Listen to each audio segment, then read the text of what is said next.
بالله من الشيطان الرجيم بسم الله الرحمن الرحيم والصلاة والسلام على سيدنا وحبيبنا وشفيعنا سيدنا محمد صلى الله عليه وسلم السلام عليكم ورحمة الله تعالى وبركاته mbokki téléspectateur ak téléspectatrices yu 4MIA TV ñu ngi leen di nuyu di leen ziar di leen delloo seen wàccuwaay di wax ne seen télévision bu mag bu jël si waana télévision bi nga xam ne yéen a ko taamul seen bopp di 4MIA TV waaye ci émission bu mag bi di émission yoonu njub fa tabarakallahu mbokk yi ni ñu koy defee nag di faral di génn di dalal borom xam-xam tey nag fa tabarakallahu ñu ngi fii ci cité Djily Mbaye fekk fii sunu papa maam Makhtar Gueye bu Jamra su ko defee maam Makhtar ma bàyyi la nga nuyu ak mbokki téléspectateur yu 4MIA balaa ñuy dugg ci liggéey bi bismillah.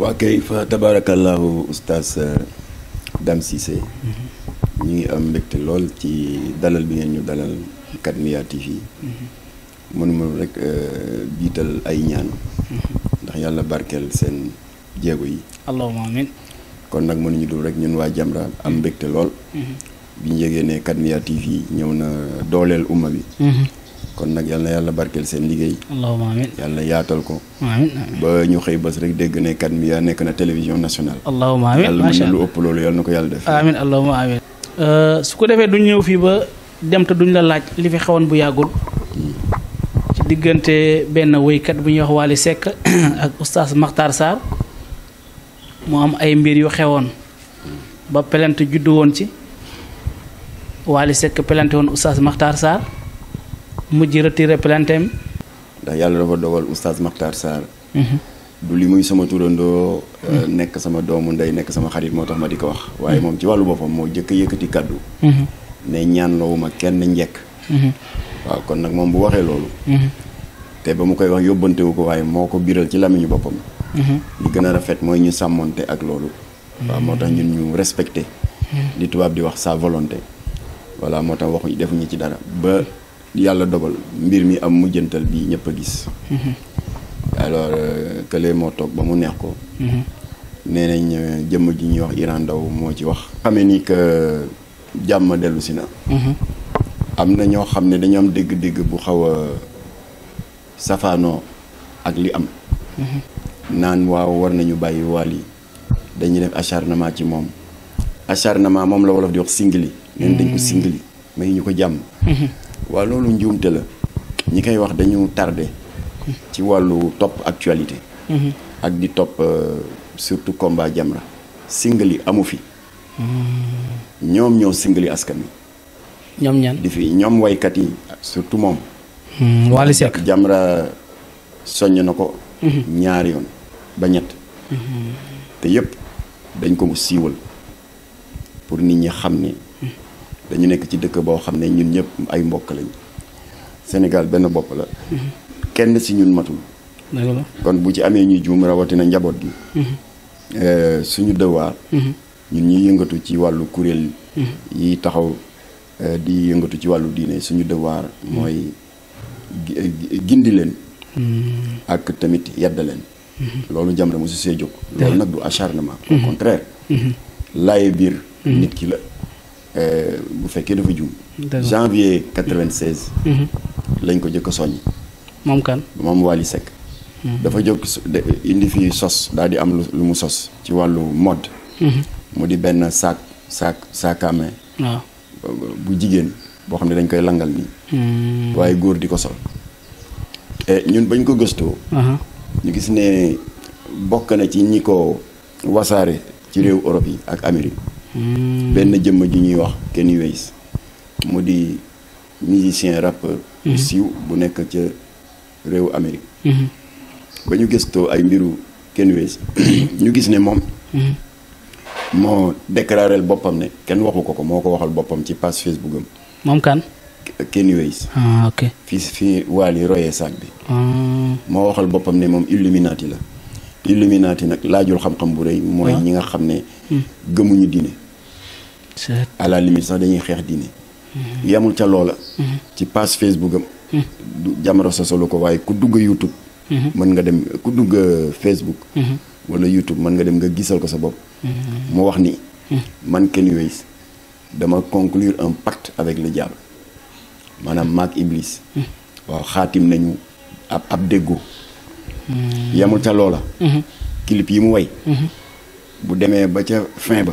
am na benn bàkk buy jib. bu mu bind ci anglais. nee na. I sold my soul to the devil. J'ai vendu mon âme au diable. maanaam man Kenny West sama ruu gii. jaay naa ko Iblis. waaw kooku mat naa roy.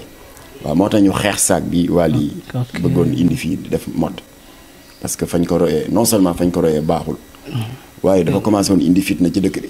ci foofu noonu Mame Makhtar benn bis dama dégg nga ne Wally Seck yow pare ngi sax maanaam bu fekkoon ne dafay tëggi concert sax maanaam pare nga pour dem encadrer ko sax maanaam pour nga xoolal ko naka lay solo yooyu noonu loolu noonu dafa mel ni. loolu ay tooñkat ak naafeq dafa mel ni gars yi moo sonal la ay tooñkat ak i naafeq ñoo ko sos. ay tooñkat ak i naafeq. loolu du loo wax. dama ni. boobu bàyyee ma ngi toog. dama ne Thione Seck xam nga mooy bi ñu porté plainte Imam Kanté. waaw Imam Kanté waaw. demuma fa woon nag pour wax ne ñu dindi plainte Imam Kanté sama yoon newu ci ndax Imam Kanté yabaluma fa. man lu ñu ma boolewul du ma ci dugg waaye baayam. moo woo Moustapha Sy. mooy trésorier Jamra. waaw. pour ñu ñëw fekkee. parce que boobu ñoom Imam Omar Diène bu association des imams et des oulémas ñoo fa nekkoon. doon def conférence de presse ak Thione Seck. Thione Seck woo Moustapha Sy. ne ko dama bëgg yéen waa Jamra ngeen ñëw fekkee. li ñuy wax le retrait officiel. l'annulation officielle de la plainte bi Wally defoon contre Imam Kanté. jote seen jote. parce que Imam Kanté Wally ne dafa am lu mu ko tuumaal. comme que Wally moo plainte boppam. comme que ñoom ñoo toog ba mu neex leen ne dañ koy retirer. woo ñu ne ñëw leen fekke lii ndax plainte bi dañ koy annuler. mu ne Makhtar Gueye de mooy doogu egsi ñoom Makhtar. ci atum 1995. ci la fasante coloré man Thione Seck ak ñoom. man Thione Seck musique boolewuma ak Jamra. Seydina Mohamed moo ñu boole. loolu am na lu am la. waaw lu am la wax na dëgg lu am la. mais musique dafa aram yow tamit Mame Makhtar loolu moo tax ngeen mel ni luy encadré loolu. waxuma musique dafa ne day tagg yonent bi. ñun toppatoo ñu musique am. dafa ne damay ñëw pour tagg yonent bi. te dama soxla place boo xam ne wute na ak Sorano feccukaay yi. damay ñëw pour tagg yonent bi. nga Wally bu fekkee moom dafa dem bu bëgg sol moom lu muy tëggee concert. jàpp ne am na fenn fu mu koy mën a wutee ji pour foo xam ne yéen a koy wax naan ko nañ dem fii ma wala. kon ñu bàyyi ko Wally tëlewul loolu nag. waaw kon ñu bàyyi ko mu sol t-shirt góor jigéen. parce que t-shirt góor jigéen la sol. non waxuma mu ba sol t-shirt góor jigéen. non moom la soloon moo indi coow li dafa sol t-shirt góor jigéen Imam Kanté bind Facebook xas ko mu porté ko plainte waaw ñu ne ko nag am nañ ñun lu gën t-shirt góor jigéen comme que lii ngay def mënoo ko bàyyi. waaw dinañ la boole xalifa mu jox la tenue islamique te yàlla mën na dox sax mu doxe fa comme Umu Kalsum bi doon way yonent bi. dafa mujjee bàyyi parce que si wayu àdduna yi la tàmbalee. waaye dafa mujjee soppeeku te moom yëpp l'islam la. àdduna. laayante biir la. nañu moytu di beddi di sànni nit bu juumee. encadré ko ndànk xëy na dana am bés mu bett la sax. am soppeeku goo xam ne yow séentoo ko. kii kan métti fi bu leen fàtte na ñu ngi nii toog ak sunu papa Mame Makhtar Gueye bu Jamra. léegi li nga wax noonu yëpp dégg nañ ko léegi tey bu fekkoon ne yàlla dafa def Wally Seck retiré plainteem. ñu bëgg a dem ba fa mbaxana doonee benn ci digganteem Wally Seck ak imam ak Oustaz Makhtar Sarr. waaw bañ dem procès kon yéen waa Jamra la moo si seen taxawaay. bu boobaa dana métti ci Wally lool. dana métti ci Wally dana métti ci moom. parce que ñun li ñu naroon. rus naa ko sax wax fii parce que ñun du ñu nangu kuy toroxal imam rawatina nga di ko jébbal plainte ci wax yi affaire caaxaan yi. mais yéen imam Wally da naa yëpp. kan la ko njëkkee imam Makhtar imam Kanté. waaw la ko njëkkee. après waa association des imams et des oulémas oustaz Dame Ndiaye dem ñaan njëkk. waaw kon plainte bi waroon nañ ko bàyyi bañ ko dindi rek buñ ko dindiwul woon defe naa dana doy waar de dana métti ci moom lool. parce que ñun duñu nangu kuy ñàkkee teggin imam ay ab imam parce que imam Makhtar Sarr manto bi mu sol moomu ko. mu ngi tudde imama ummatul islami yooyu ñoo ko moom dañ ko dénk. te ala kulli alin yàlla na yéex. buy wuy ji boromam barzaq fii la koy bàyyi. keneen sol ko. manto boobu duñu nangu ku ko gàkkal. ñoom ñoo ko plainte. nañ dem tribunal on va voir waaye ci diggante bi nag dégg naa Iran Ndaw moo ci wax defe naa wax na ci réseaux sociaux yi ba jooy sax ndeysaan xam nga xol bi dafa woyof te Iran maa ngi lay gërëm ndax sa taxawaay keroog ba sa naataango oustaz Taïb Socé nekkoon ci jafe-jafe. waaw wax dëgg yàlla man ak yow bokk nañ plateau ñaar ba ñetti yoon def ay téléthon ba yàlla dogal li ñu soxla woon ci alal mat ba ñu fayal ko borom. dama dégg na yéen waa Jamra bu ma jumul sax maa ngi ko dégg ci sa benn naataango imaam Massamba Diop muy wax ne da nga naa yor ay liste góor jigéen. ci atum 2001 dañu jóg ñaan audience yàlla na ko yàlla yërëm le général Mamadou Niang. d'ailleurs sax ci dundam Jamra invité woon na ko fii en 2013 foire de Dakar. pour takkal ko raaya ndax keroog moo ñu jàppale ba ñu nasaxal pexe lobby góor jigéen yi pour gay pride bi bañ a am. gay pride pour auditeur Khadmia xeetu défilé 1er mai la rek ak borom ñaari tur yi dañu am ñoom tamit seen 1er mai ñu ngi koy def ci première semaine au mois de juillet. Espagne France Belgique Allemagne réew Europe yu bari ñoom itam occasion la pour ñoom ñu wax seen i ñaxtu.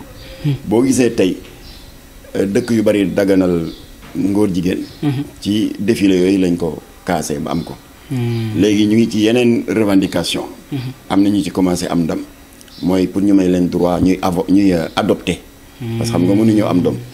pour ñu may leen ñuy dem ci orphelinat yi xale yi amul ndey amul bàyyi ñu adopté leen. voilà kon nag dañu bëggoon ñoom. décentraliser gay pride yi vers l'Afrique de l'Ouest. ñu ne nag dëkk bi gën a am démocratie. le pays de la teranga maanaam nooy neex yi. ñun Sénégal ñu ne fii lañ koy tàmbalee. alors mu daal di am benn patron de presse bu ñàkk fayda. muy kan doon leen ko yombalal. dal di jóg defal leen ay démarches de réservation dans les hôtels. dafa mel ni rek entre parenthèses congrès franc-maçon bi fa waroon am le 2-3 février 2018. 600 loges maçonniques la woon. voilà bële tamit c'était des centaines. d'associations d'homosexuels. yu France yu Allemagne yu Hollande ñëw fii. pour ubbi bunt ndax Sénégal nekk point de départ pour que gay pride yay am Europe depuis des années ñu mën ko tàmbali Sénégal xam nga Sénégal dafa am position de leadership ci Afrique de l'Ouest bu fi amoon benn yoon rek day law loolu moo doon danger bi alors ba ñu général Mamadou Niang recevoir Latif wan ko ay firnde mooy li ngeen di wax yéen oustaz yi dalil ne ko dalil yaa ngi ay photocopie fax suñu ay xarit yuy liggéey ci ñetti hôtel ñoo ko sàcc photocopier ko delloo originaux yi jox ñu ko kon nag mu ngi nii ay réservation hôtel bi ak hôtel bi ak hôtel bi alors waaye dafa tekki lunette yi ndeysaan ndax xam nga taalibe cheikh bu woyof xol la rongo ñi ne bàcc mu ne Latif man day ku moo yeewoon xaaju guddi wax ma ni ay doomu réew mi réew bu tedd bii nga xam ne fii la Bamba Maodo Baye Niass Baye lay tëdd dana am doomu réew mi ñuy jokkoo ak ay kuréel yu ñaaw yi nekk bitim réew di fi nas lii ku ma ko waxoon du ma ko gëm mooy ba ñuy demoon ba sommet de la francophonie waroon fi am ci mois d'octobre 2014 waaw alors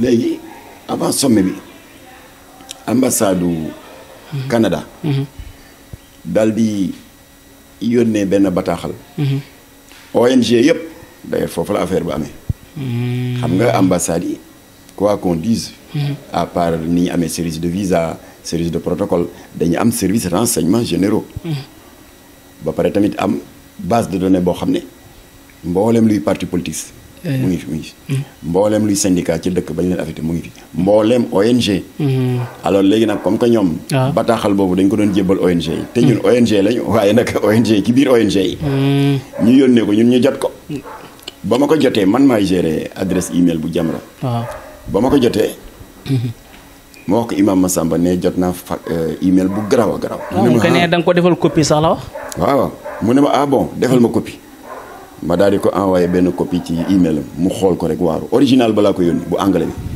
parce que traduire naa ko waaw léegi nag alors bañ ko yónnee ambassade Canada di ci wax naan waaw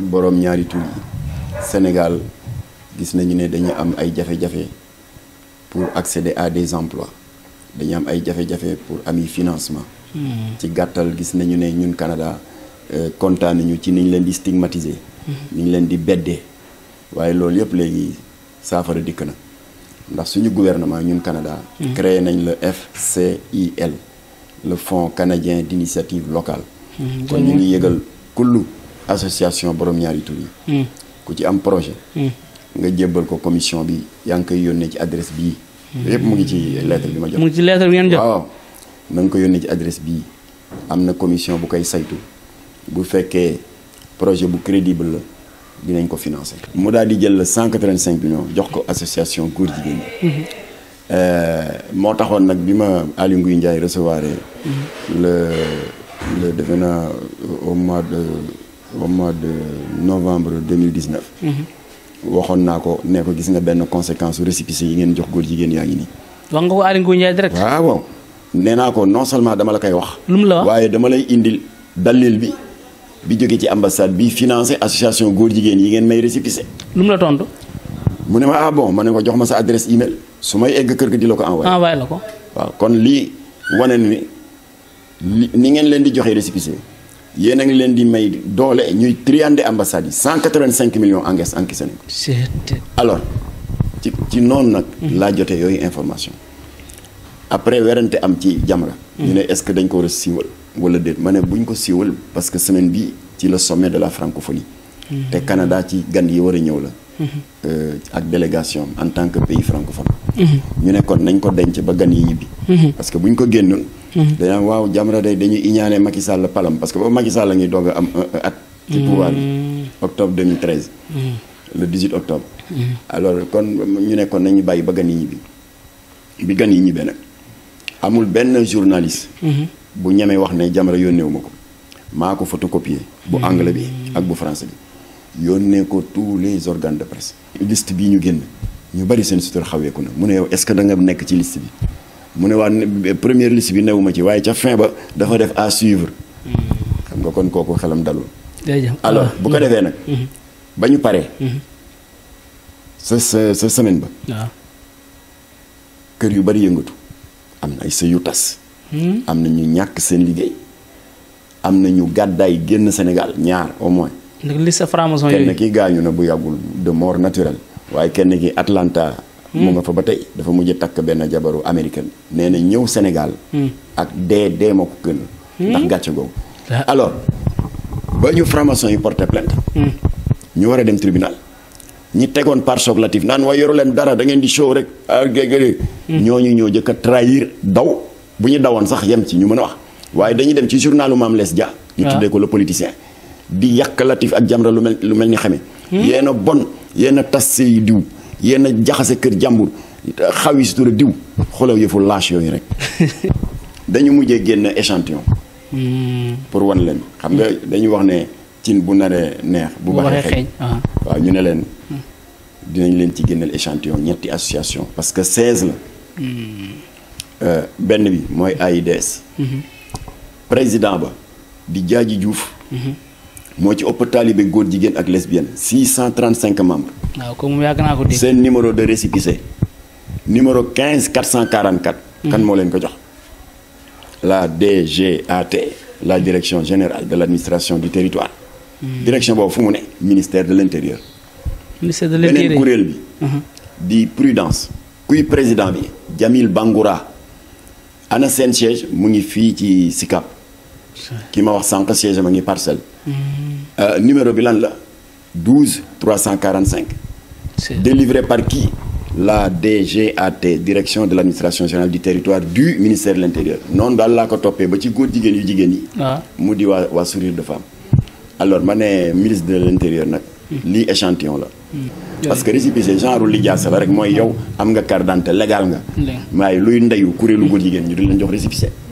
alors ci bras de fer boobu la ñu nekk ak état bi ñun suñu objectif na état bi tas association góor jigéen amul sens na ko état bi tas ça n'a pas de sens et puis c'est une violation du code des obligations civiles et commerciales. jërëjëf ñu fàttali leen nag na mbokki 4 TV ñu ngi nii toog ak sunu papa maam Makhtar Gueye macha allah. bu leen fàttali nag di abonné ci seen télévision bu mag bii di 4 TV. dama dugg sa kër mais dama xaw a am tiitaange bi mu ñëwee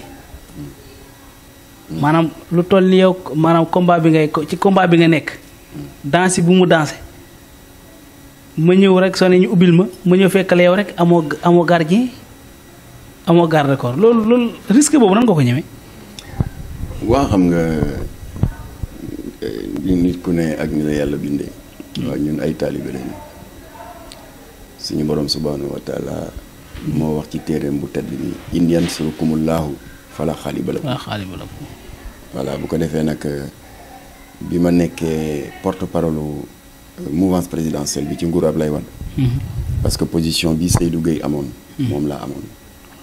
ñun suñu benn bokk yaakaar bi Seydou Gueye nekk porte-parole bi ñun suñu benn bokk yaakaar mu ngi tuddoon CAP 21. Iba Der Thiam nekkoon coordonnateur bi man ma yore seen kàddu nekk seen porte-parole. amoon na jamono ma amoon ay menaces. yu ma doon menacé surtout bi ma demee ci sëñ Sidi Maxtaar. do teg par choc. waa M23. am ñu leen raxoon ñoom. ñu baax a fa ne waaye mu am saay-saay yu leen rax. yoo xam ne les lobbies homosexuels et maçonniques. la ñu fa nekkaloon ma dénoncé leen. voilà di jot ay menaces nag léegi nag Iba Der wax ko Ousmane Ngom ministre de l'intérieur. xam ne da nga am fit nag imam de. ñu daal di ma yóbbal ñaari jeunes.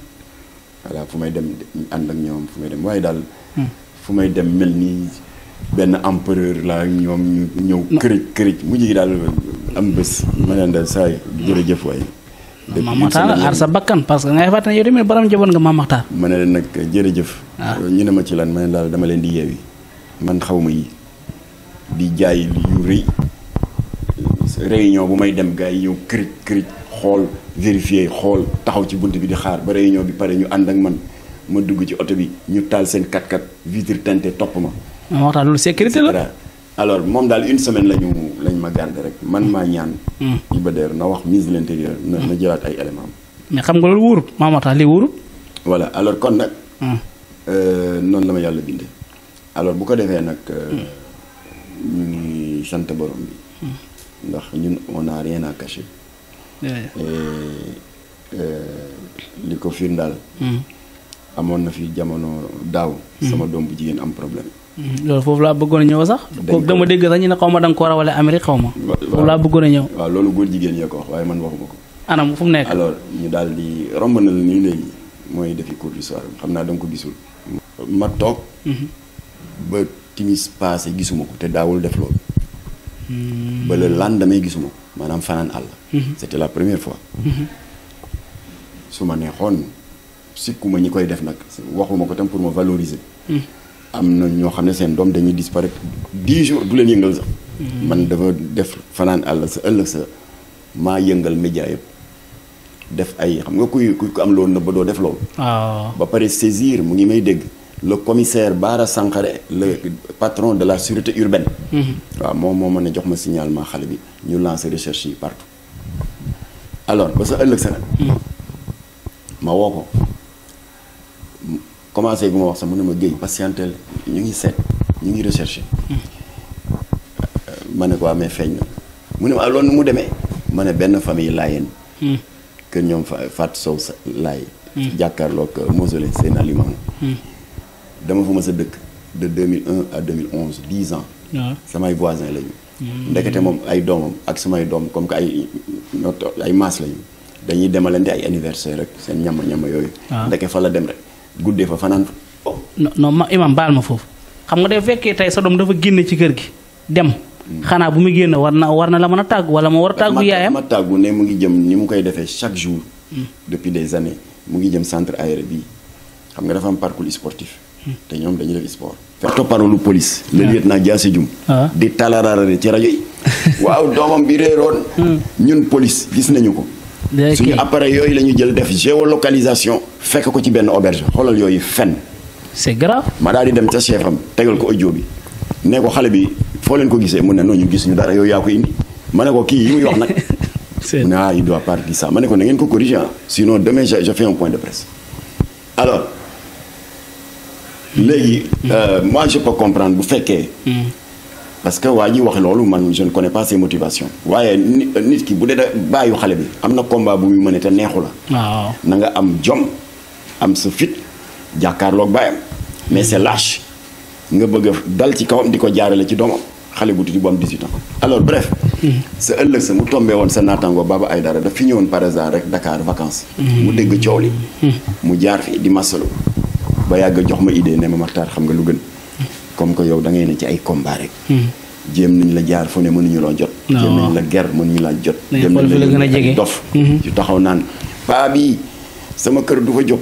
maa koy defal suppu kànja ak njaru soow mu ne yooyu yëpp essayé nañ ko jox nañ la ay appel vidéo ay caga comme que yaa ne may wax yëf yi directement waaw ca WhatsApp yooyu yëpp nga mucc si jéem nañ la may auto corrompre la yàlla musal la si li lañ dese léegi nag c'est lâche mooy attaquer sa doom kon soo bëggee man Baba Aïdara ancien correspondant Sud RFM États-Unis waxtaan naa ci ak suma sax soxna moom day liggéey dans le système des Nations Unies dana ko uuf jël ko en charge mu mën fa eggali jàngam ma ne ko jël sa ëllëg sa nag ma def communiqué ne xale bi day dem États-Unis góor jigéen ya nekk États-Unis yëg ko ne tey lañ koy xaar bu ñëwee dinañ ko booleeg diw mu doxaan ko dina ko drogué dina ko sexy teeb yooyu yëpp sóoraale woon naa loolu yëpp jaar na fi imam ma daal di jot seen benn vidéo seen benn audio boo xam ne dafa rëcc génn ci seen benn groupe WhatsApp ma denc ko teg ñoom góor jigéen ñi voilà léegi nag li leen lor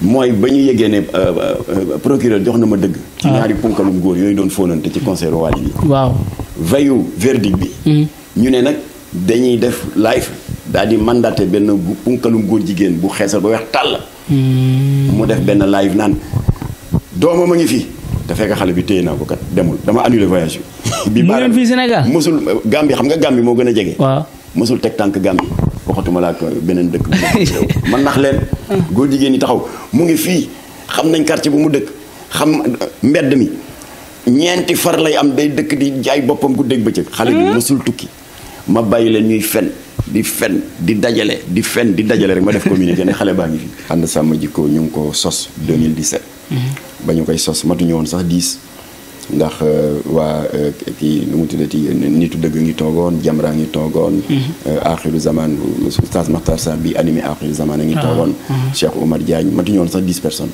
waaye léegi ànd sama jikko yaatu na ba ni parti yi amee coalition ñun am nañ fulla gu day ni itam ñun ñuy défendre valeurs yi am suñu coalition presque mat nañ 50 voilà kon tamit fa loi Latif Gueye bi jaaroon ba ñu criminaliser léegi drogue trafic de drogue nga xam ne au lieu de ay 6 mois ki yooyu léegi 10 ans la ak alamaan boo xam ne quantité de drogue bi ñu fekk ci yow moom la ñuy ful ñetti yoon alors fañ ko jaarale woon ba ñu am ci ndam bii itam foofu lañ koy jaarale voilà léegi nag am na benn commission technique boo xam ne mu ngi ciy dox voilà man bokkuma ci commission boobu waaye dégg naa avancé nañ trop te ñu ngi gërëm le député Mamadou Lamine Diallo vraiment mu ngi leen di uuf di leen encadré di leen wan yoon voilà ñu ngi am yaakaar ne comme que sëñ Mountakha Mbacké signé na pétition bi pour ñu criminaliser ngóor jigéen sëñ Babacar Sy Mansour signé na ko ba góor jigéenu France yi mer porte plainte sëñ Mountakha porte plainte sëñ Babacar Sy Mansour waaye du ñu tere xuus ba affaire bi dugg assemblée ba incha allah ñu yokk daan yi ndax ñoom seen tooñ yaa ngi ëpp parce que yemuñu rek ci di takk sëy ci guddi gu tedd guddi mawlul nabi le 25 décembre 2015 yemuñu ci loolu léegi dañuy dem ci bërëb bu tedd bii nga xam ne suñu borom moo wax ci suratul jinni wa anal masajida lillahi jàkk yi sama néeg la man yàlla ak ni àll bi yaatoo ci ku bëgg a def lu bon ñu profité ci corona bi nga xam ne taxoon na ñu tëj jàkk ji ñu profité ci wéetaay boobu dugg fa di fa sëy tooñ fa la ma ne la waat di sargal suñu kilifa diine yi rek ndax tax jàppale bi ñuy jàppale ñun taalibe yi ñun ndongo yi di xaar suñu tànk tubéy ngir mottali seen liggéey ñoom parce que ñoom amuñu jot njaboot gi dañ leen di soxla taalibe yi dañ leen di soxla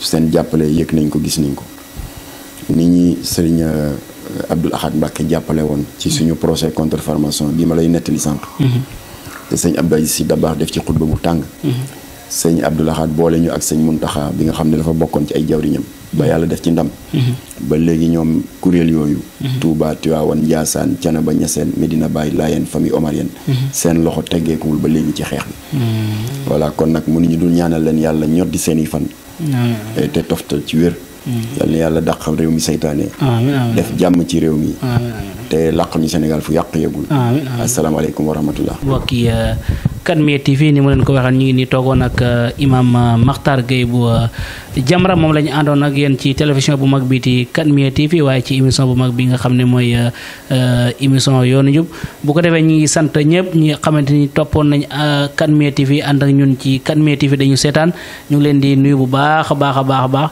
di nuyu ki nga xamante ni mooy Cheikh Ahmad Tidiane Fall sama sëriñ nga xam ne moom la ñu àndoon ak moo àndoon ak ñun ci caméra bi bu ko defee moom tamit ñu koy sant bu baax di ko gërëm di leen wax ne dañu jox leen dig daje ak beneen invité ëllëg insha allah wasalaamu aleykum wa rahmatullahi taala wa barakatuhu